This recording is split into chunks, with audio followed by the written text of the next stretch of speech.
দেরি হলেও আরজিকর কাণ্ডের প্রতিবাদে এবার পথে নামল কংগ্রেস। আরজিকর কাণ্ডের বিচারের দাবি তুলে এবার পথে নামল জাতীয় কংগ্রেস।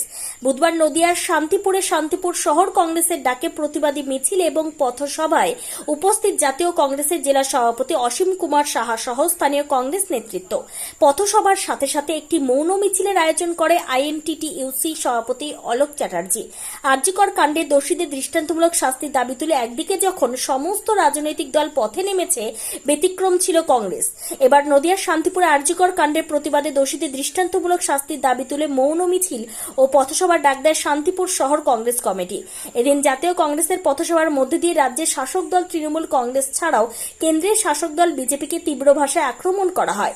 একই সাথে আরজিকর কাণ্ডে প্রকৃত দোষীদের চিহ্নিত করে দৃষ্টান্তমূলক শাস্তির দাবি তোলা হয়।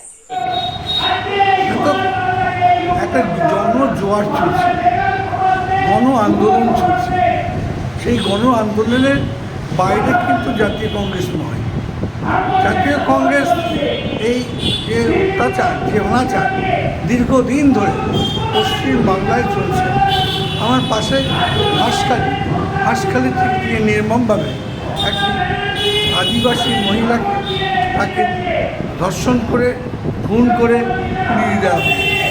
আপনার এরকম আমদানি থেকে শুরু করে পার্ক স্ট্রিট থেকে শুরু করে প্রতিনিয়ত পশ্চিম বাংলায় এই সরকার মহিলাদের অত্যাচার করছে। অত্যন্ত দুঃখের বিষয়, সেখানটায় মাননীয় মুখ্যমন্ত্রী এদের আবার দাম ঠিক করেছে, রেপিস্টের দাম ঠিক করে দিয়েছে। এই বয়সে হলে এই বয়সে সেই জায়গায় দাঁড়িয়ে আমরা তো প্রতি মুহূর্তে আন্দোলন করছি। তা আন্দোলন করলে কী হবে? পাশাপাশি তাদের দলদাস পুলিশেরা যিনি পুলিশ মন্ত্রী হয়ে আমাদের কণ্ঠ রোধ করার চেষ্টা করছে।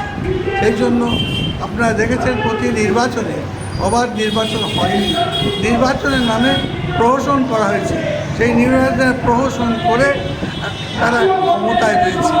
আজকে অত্যন্ত দুঃখের বিষয়, আজকে আপনারা দেখুন যে যতগুলো সিবিআই তদন্ত হয়েছে আজ পর্যন্ত কিন্তু কোনো সিবিআই কোনো জাজমেন্ট বা কোনো অর্ডার দেয়নি।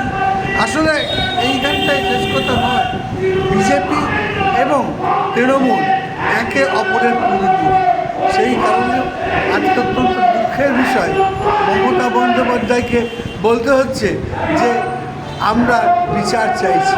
একটা হাস্যস্কর ব্যাপার।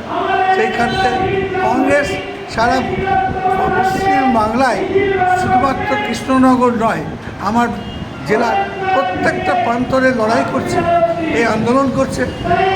গতকালকেও আন্দোলন হয়েছে, আমাদের করিমপুরে হয়েছে, সব জায়গায় আমাদের আন্দোলন চলছে। কলকাতায় আগামী